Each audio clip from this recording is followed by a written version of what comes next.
appeared Trini's hairbrush would be found in his car. And after other students' testimonies, it was found that it would be extremely unlikely for her to leave her hairbrush behind because she always had it in her car.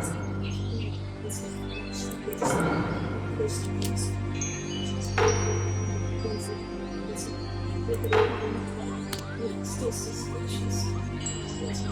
Speculation to all men. There were two reported instances of brothers saying famous things to Trini's sister.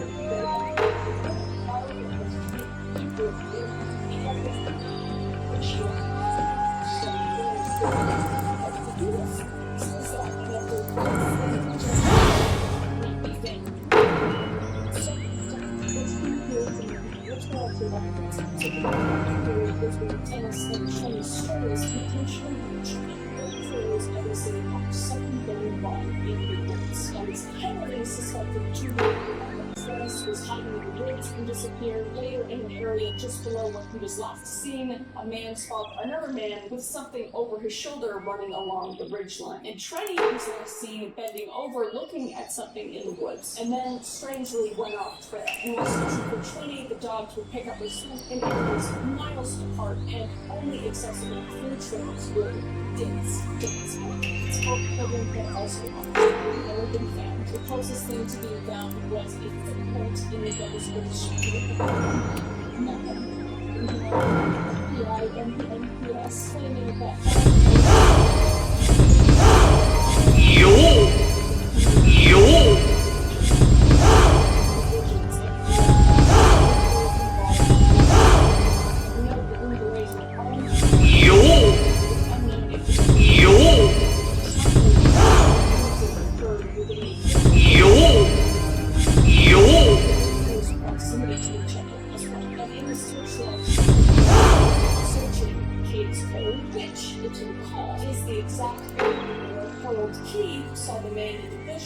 shortly after seeing the man running on the ridge. So looking at the evidence presented in each case, it looks like the disappearances could have been caused by the same thing. Many people theorize that both disappearances are because of Bigfoot or a wild man, despite Dwight McCarter stating that it wasn't likely a wild man that took Dennis. All evidence points to someone being in the woods and running on. And same for Trent. There's no way a 16-year-old girl would just been lost away around the woods and that's just not really that she did. There must be something or someone that led her to the woods, which is To be honest with you, I don't know what I'm doing.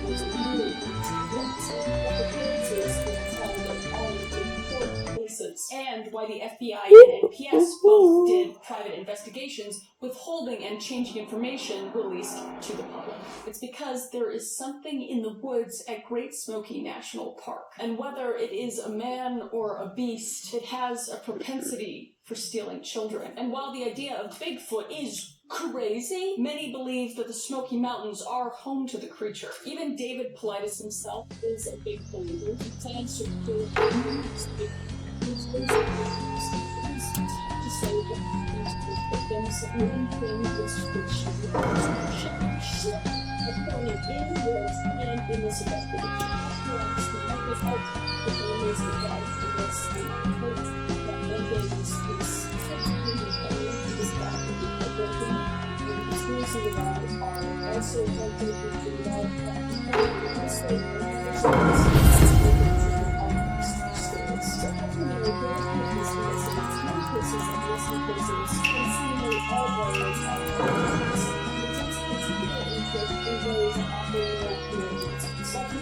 entertains the idea that perhaps there are answers beyond the scope of what science as we know it can explain. He explains why some people go missing and are never found, and some of the very strange ways that people are recovered, whether before or after they succumb to the elements. Or, we don't know. Some of these fascinating cases involve people who are found missing, who are found after their video existence.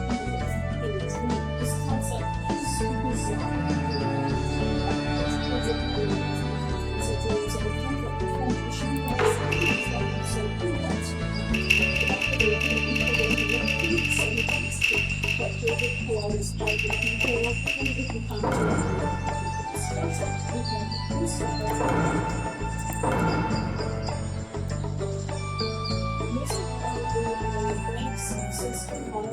Duncannon, Pennsylvania, was a small town where time seems to fill a real the kind of place where the air is thick and the seas flying from the surrounding forests. In the early 20th century, Duncannon was little more than just a dot until this community was living, moving, apart from the peaceful explosions. The face here was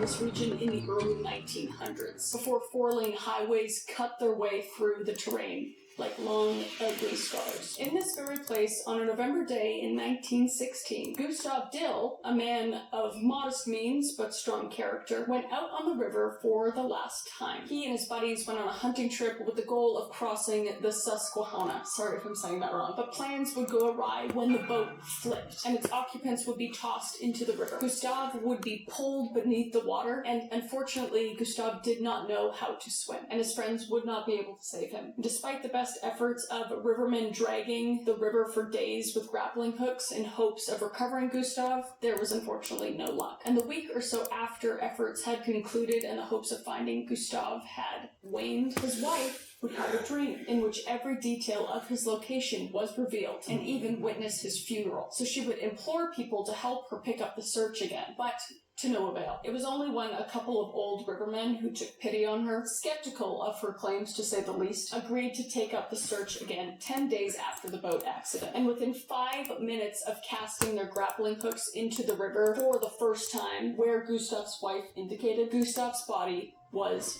recovered. And this story seems like the kind of tale that would make national news, or at the very least, the front page, right? A woman had a vision of where her husband's body could be found after his boat overturned. Like, what? That seems like a really big deal. But the only reference we could find of this was a small block from the 3rd page of a newspaper, the Atlanta Georgian. And it says this: "A dream of his widow led to the finding of the body of Gustav Dill, a Duncannon who was drowned in the Susquehanna River there when his boat was overturned. Experienced rivermen had dragged the stream missing, so they believed no current or eddy in which the body might have been lost. Efforts were discontinued 10 days ago. Several nights ago, in a dream, Mrs. Dill saw every circumstance of the finding of the body, and later the funeral of the drowned man. She was unable at first to prevail upon any person to search for the body. Finally, 2 old rivermen, incredulous but full of pity, agreed to take upon the search again. Within 5 minutes after the man had thrown in their grappling irons, the body was hooked and brought to the surface at the place indicated by Mrs. Dill." No interview, no nothing. Like, this woman, literally a miracle happened, and that's it. That's it. Anyway, I think that's like amazing and very interesting. And this happens like more than you think. Let's get into the next one. Alice May Mathers. Another city would also have the quiet serenity of its streets disturbed in 1963 when 12-year-old girl by the name of Alice May Mathers went missing. Mission is a city that is carved out of a place amidst the forests and the forest-covered mountains in British Columbia. Also, I can say this now because I live in Texas. That's where I lived. I lived in Abbotsford, but I was living in Mission, and I love it. I literally lived in the woods, and it was awesome, and I miss it, but I love Texas as well. It's great. Anyway, it falls southeast of Vancouver and north of the Fraser River and neighbors the Golden Ears Mountain, which I've climbed on many occasions. Alice May Mathers was a 12-year-old girl who lived with her family on the outskirts of Mission, British Columbia, Canada. And on June 9th, 1963, she disappeared under circumstances that would later reveal a chilling crime. Alice had spent the day visiting her married sister, who lived about a mile from the Mathers home. That day, she borrowed an electric mixer from her sister and planned to use it for baking when she returned home. However,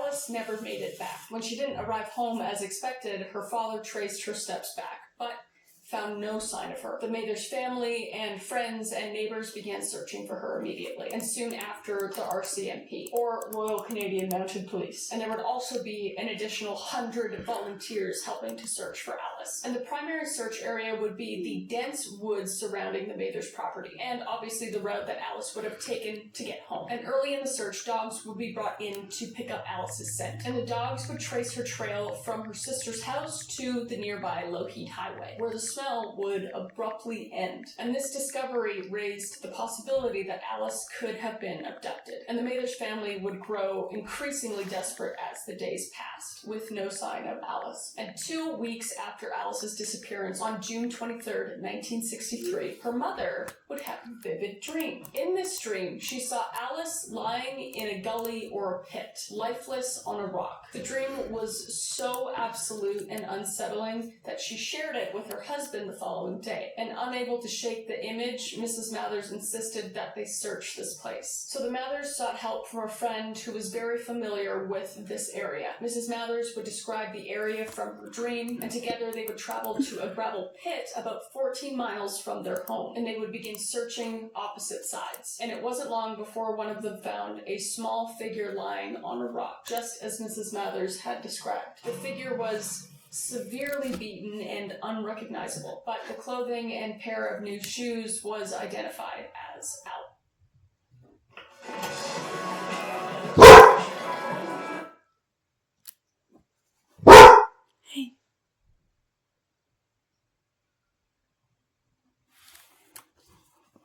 Hey!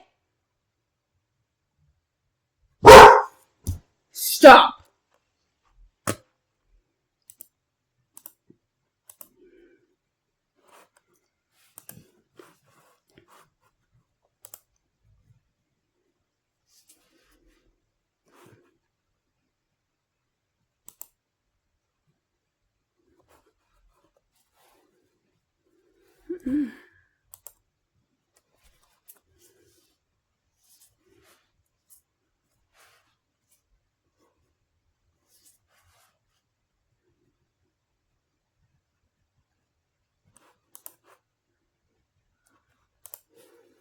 This is too easy once you get to the level.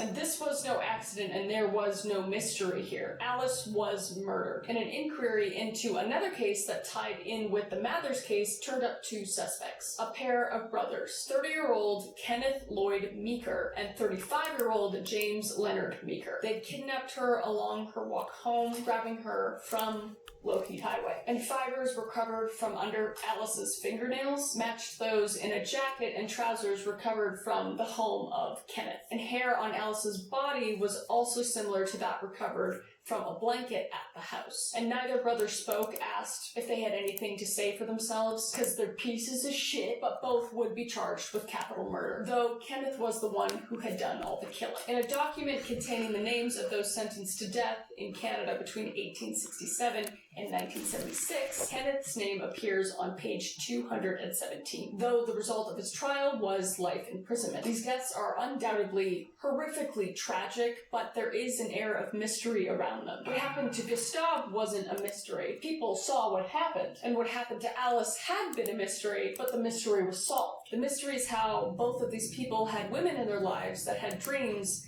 that revealed where their bodies were. Gustave's wife and Alice's mother. Like, how does that happen? Is it just a wild coincidence, or is it supernatural? We'll never really know. But subconscious perception could be the answer. Both women may have subconsciously absorbed information from their surroundings or conversations that they consciously processed. The human brain is constantly taking in a vast amount of sensory data, much of which we don't actively notice. It's possible that during their waking hours, they observed subtle clues, such as landscape, weather patterns, or even patterns in the search efforts that their conscious minds just overlooked. And in their dreams, these pieces of information could have been synthesized into a coherent message or image, which then manifested into a dream, which guided them to the bodies. And many people boast about the power of the subconscious mind and its ability to translate input from all senses and multitask when the conscious mind is focusing on one thing at a time. And one other interesting potential answer is a scientific concept that, well, kind of crazy, has become an accepted fact. Quantum entanglement. Quantum entanglement is a newer idea, definitely to me. I have not heard of it much, just looking into it, like, for this case, with examples being yin and yang, or protons and electrons. Essentially, when two things are subject to quantum entanglement, when you do something to one, it affects the other. As said before, this happens with protons and electrons, and the idea of yin and yang is also similar to this. In fact, when the wave functions of entangled photons was visualized, it appears very reminiscent of yin and yang. So can people be linked in such a way? Who knows? I'm not a scientist, nor do I pretend to be. Okay, I got A's in science in high school and whatnot. That does not make me a quantum entanglement professor of sorts. But it does feel almost like when they say two twins are physically linked, and when one is hurt, the other feels it. You know? It makes me think a lot, you know? I think a lot, go outside of myself and everything. It's very interesting, but I think it's really awesome that these women were able to find their loved ones and kind of have...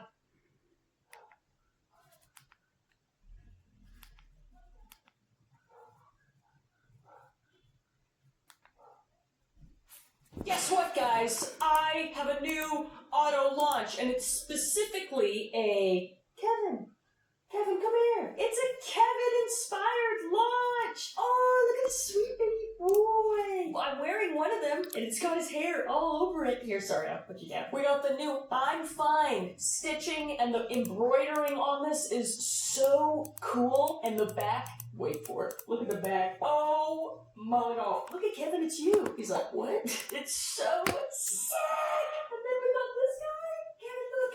He wants to eat this thing so bad, but I've been waiting to show you guys. We have a Kevin plushie. It's you. Look, it's you. Also, we have A-Stuff, my first cow ever. Look at him. He's so sweet and cute. We have this, literally the comfiest sweater I've ever put on my body. Go grab that too. But we have these items and many, many more for you guys to go check out. So go grab it now while supplies last. And you can get my new collection 20% off by clicking the link down below. And it's only available to people who shop through the YouTube shopping feature, so make sure you're doing that as well. But you gotta click fast because you're only gonna get this deal from now until October 30th, so make sure to go check it out down below. And only while supplies last, so you gotta be fast. But I can't tell you guys how much I appreciate your support on the auto launches. It's been so fun to design these for you guys and to make the plushies too. I love them so much.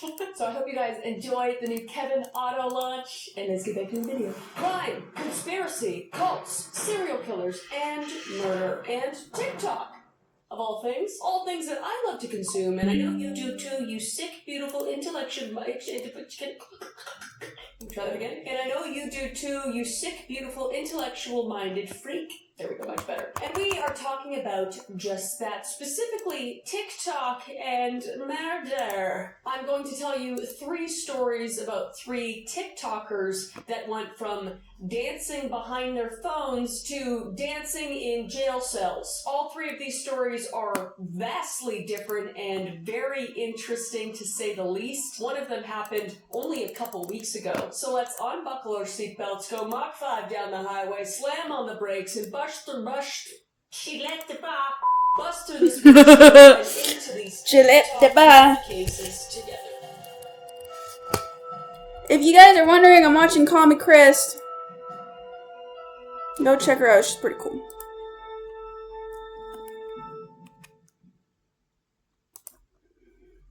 Hold up, I have a very cool announcement, and that is that I I, along with Selena Spooky Boo, am in Sam and Colby's Hell Week this October. So make sure to go check that out at Sam and Colby's page. And I'll see you there. And one of the reasons I'm telling you about this is because we're both partnering with Dragon City. Thank you to Dragon City for sponsoring this video. And Sam and Colby and myself and Selena Spooky Boo are going to be ghost hunting a haunted school that they bought. So in celebration of that, Dragon City has created a custom haunted Professor Dragon. After releasing the Call Me Chris Dragon and the Call Me Chris pin decoration, Dragon City also brings you the new Autumn Chris Dragon. Don't be fooled though. This dragon has more than just a fresh outfit. She also has new cool elements that you'll love. With Dragon City, you can create your own dragon empire by collecting, hatching, and evolving over 1,000 unique dragons, including dragons of your favorite YouTubers, like myself. Construct and customize your dream city with magical habitats, buildings, and decorations. Unleash powerful dragon skills and strategies to conquer challenging quests and events. And join the vibrant community of This players game is and fun. collaborate in alliances to unlock exclusive rewards. And Dragon City has over 450 million installs. That's a lot of dragons, and I'm here for it. So embark on an adventure filled with enchanting quests, ancient legends, and mythical creatures. So download Dragon City by clicking the link in the description below, or scan the QR code to get the Call Me Chris pin, food, gold, and zombie flame dragon instantly. So don't waste the opportunity to play with my custom dragons and download Dragon City today. And remember, this is a limited time offer. And also, don't forget to check out my video with Sam and Colby on Sam and Colby's channel.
During Hell Week. Now let's get back to the video.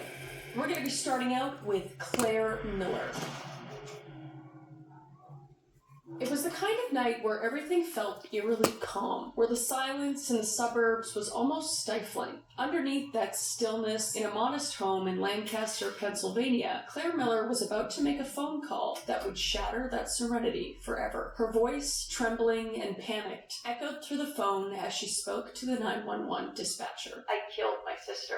And the clock read 1:08 a.m. So let's talk about Claire's backstory. Claire Miller was just like any other teenager in many ways. 14 years old, a sophomore in high school, and glued to her phone as you do. And she found solace in the world of TikTok. What a loser. Just kidding. Under the name Spirit and Such Consulting, she had cultivated a following in the tens of thousands, posting lip syncs, quirky dance routines, and videos that showcased a girl who, on the surface, appeared carefree and playful. But the screen concealed what lay behind her smiling selfies and perfectly timed TikTok trends. And her family was unique to say the least. Her sister, Helen, had cerebral palsy and was bound to a wheelchair. Helen required constant care, and as a result, much of the family's time and energy revolved around her. Claire, while loving her sister, often found herself in the background. Her role as the able-bodied sibling felt at times like a supporting character in somebody else's life. A life dominated by caregiving and silent sacrifices. And Helen was 19 years old at the time, and Claire's TikTok was her escape. It was her platform and her space to be seen, to be the center of attention. Although she did sometimes put her sister in her TikToks, and people really loved that as well. So even then, some of the spotlight was being taken away from Claire. But TikTok still gave her a sense of validation that she didn't feel at home. But the more time Claire spent on TikTok, the further she drifted from people around her. her parents noticed a big change in her behavior. She became withdrawal, her moods unpredictable, sounds like just a typical teenage girl to me, personally, but there were whispers in her family about her self-isolation. But Claire kind of kept her feelings bottled up and just pushed them aside and didn't really tell anybody about anything, and to forget everything, she would just hit the record on her phone. And to her growing number of followers, Claire just seemed like any other teen navigating the complexities of adolescence. But as her online persona grew brighter, her real-world self began to fade. Underneath the lighthearted TikToks was a girl who felt increasingly alone,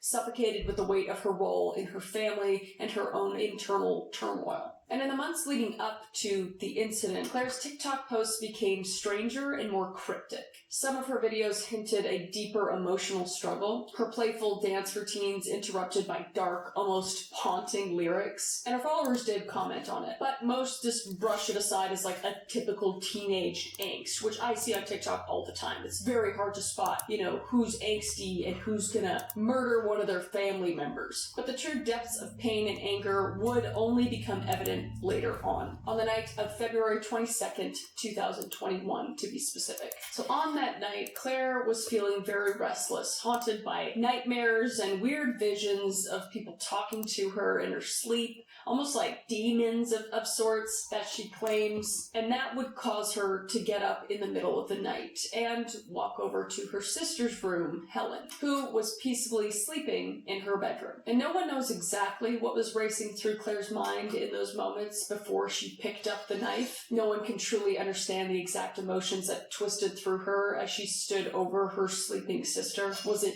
anger? Was it jealousy or desperation? We don't know, and we probably won't ever know. But in a flash of violence, Claire's world would change forever. She would bring down the knife on her sister, who was still sleeping in her wheelchair, and she would stab her to death. And after the attack, Claire just stood there, breathless. Her body moved on almost an autopilot as she grabbed the phone and dialed 911. And her voice cracked as she's told the dispatcher the unthinkable: "I killed my sister." And there was no attempt to flee, no grand cover-up, just a chilling confession and desperate plea for help. And when the police arrived, Claire was outside, her hands and clothes wet with her own sister's blood, and her face was just masked with shock, as though she herself couldn't fully comprehend what she had just done. And inside the house, officers found Helen deceased. It was much too late to save her life, unfortunately. And news of the murder quickly spread, drawing attention from across the nation. Claire Miller wasn't just any teenager, she was a TikTok personality. Her account, Spirits and Such Consulting, had grown in the aftermath of the crime as well, with thousands more flocking to her page, which is so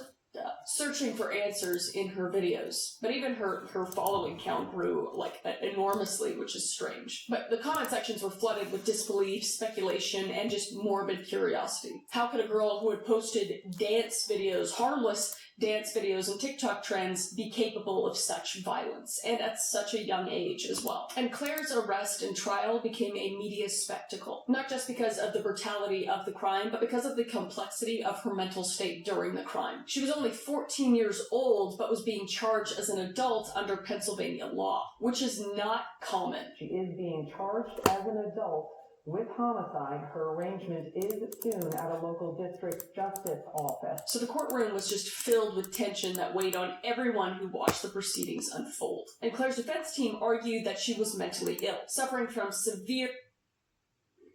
Suja Organic Cold Pressed Juice. What's in it for you? High quality, organic goodness. Make every sip count. Hey! Welcome to Greek Tea, where we put the Greek in tea. I need help starting my own business like you did. Use LegalZoom. It's a fast and easy way to start your own business. That is easy. Yep, LegalZoom. Now you're in business.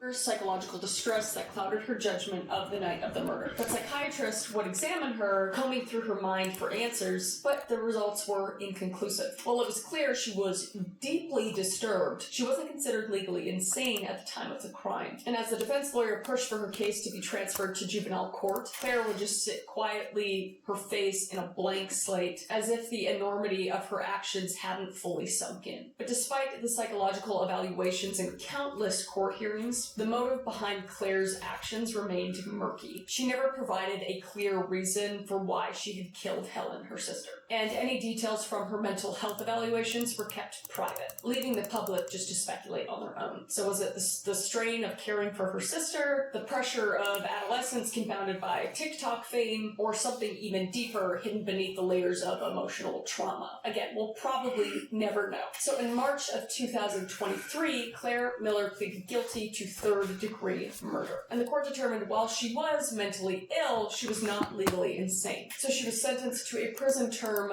ranging from 12 and a half to 40 years. And her TikTok account, once a source of pride and validation, had been removed from the platform. But not before it had amassed a larger following in the wake of the tragedy. And this raised unsettling questions about the role social media played in her life and the lives of countless other teens navigating their formative years under the scrutiny of a virtual audience. And Claire would also petition to have her case moved to juvenile court, but it was declined in July of 2022. But yeah, I mean, that's the story of Claire Miller, and it's so devastating and sad. And it's kind of unnerving not to know exactly why it happened. I mean, clearly she was disturbed and not in her right mind, but I don't know. It's nightmare fuel. But that brings us to our next TikToker, Marianne Oliver Snow. So the living room was warm, a soft glow from the TV flickering across the faces of Helen Hastings and Mary Ann Oliver Snow. Around them, laughter filled the air as a group of friends gathered on a lazy Houston evening, watching an episode of Gotham. Bottles of vodka and Dr. Pepper sat half empty on the table, mixing with the faint scent of cigarette smoke in the air. The camaraderie was palpable, the kind only found in close-knit circles of young adults who shared a love for the same odd, dark worlds, anime, cosplay, and the bizarre characters of video games. And Marianne, known online to thousands as Yondir Freak or Snow the Salt Queen, was the undeniable star of the room. Draped in her usual cosplay-inspired clothing, she gestured excitedly at the TV and said, "I've got a gun like that." And she would laugh drunkenly. The others laughed too, none of them realizing that what began as a joke would soon turn into a nightmare. And Helen Hastings was one of the friends in the room with Marianne. Helen, at the time, was 18 years old and brimming with potential. She was on her break from freshman year at Oberlin College, a brilliant line caught between the disciplines of art, psychology, and neurobiology. Helen truly had a future that was boundless, and her passion for creativity stretched beyond the classroom, spilling into the colorful, chaotic world of cosplay. And it was here in the subculture where people became someone or something else that Helen found an outlet for her imagination and a community that welcomed her in all her uniqueness. And among her friends in Houston, Mary Ann was one of the closest. And despite the 5-year age gap, their shared love of cosplay, dark humor, and anime bonded them. And Mary Ann had become somewhat of an online sensation, amassing thousands of followers on TikTok for her portrayal of intricate, often sinister characters, and Helen admired that about her. But beyond the cosplay costumes and playful online personas, Helen faced her own battles. Behind the bright smile and creative mind, she struggled with anxiety and depression, and cosplay offered her that escape, but sometimes even the costumes couldn't keep that darkness at bay. And for Marianne, cosplay was more than just a hobby. It was a way to express parts of herself that otherwise felt disconnected. And her online persona, Yondir Freak, was infamous for embracing characters who walked the line between innocence and malevolence. One of her most notable cosplays was Junko Enoshima, or Enoshima, sorry if I'm saying that wrong, a character from the game Danganronpa, also sorry if I'm saying that wrong, a villain with a penchant for chaos, danger, and manipulation. And the blurred line between Marianne's online identity and her real self was becoming more apparent to those around her. The characters she embodies were often really dark, chaotic figures, and there were moments when her friends wondered if Snow knew where the act ended and where her true self began. She was going method with it, a little too method with it. But no one really dared speak about it. Everybody kind of walked on eggshells around her because of her internet fame. And then the night of January 17th, 2021 would come around. And it started like any other casual night among friends. Helen and Marianne, along with a few other friends, gathered at Snow's place, watching Gotham and sipping vodka with Dr. Pepper. Gross. And the show's dark, moody themes were a perfect backdrop to their shared love of sinister characters. And as the night wore on, the alcohol flowed more freely. That's never good. and the group naturally became rowdier. And at some point, the conversation shifted to props, and Marianne, excited by the gun used in the show, mentioned that she had a real firearm, one that her ex-boyfriend had left behind. But the gun wasn't loaded. She assured her friends that he had removed the magazine. Not People's Magazine or something like that. There's a thing that goes in the gun that has a bullet in it. She said it was removed. So there was no danger and no reason to worry. So Snow left the room and returned moments later with the gun in her hands. The others laughed nervously as Snow aimed it playfully at all of her friends. It's just the biggest no-no in the world. But she was mimicking the characters on the TV show. And Helen, always one for adventure, joked along, with the rest reportedly saying, "Ooh, do me next, do me next." Her words were filled with humor, the kind that made sense in the context of the night. Friends just playing pretend, just like in their cosplays. But the next moment wasn't pretend. Because when Snow pulled the trigger, a deafening crack would split the air, and the laughter would die immediately. A single bullet, unseen but very, very real, was chambered in the gun, and it struck Helen in the head, and she would collapse to the floor immediately. And the room would turn into cold and shock. The laughter and joking dissipated in an instant and was replaced with sound of frantic shouts, hands trembling as they tried to stop the bleeding in Helen's head. Someone would actually grab a stuffed animal and try to stop the bleeding, but unfortunately, it was futile. And as panic just swept the room, someone fumbled on their phone and dialed 911, their voice barely audible through the sobs. And Marianne Snow just stood frozen, her face masked with disbelief. And she would say, "I thought it wasn't loaded." And she just kept repeating this over and over, as though the words could somehow undo what just happened. It just makes me sick.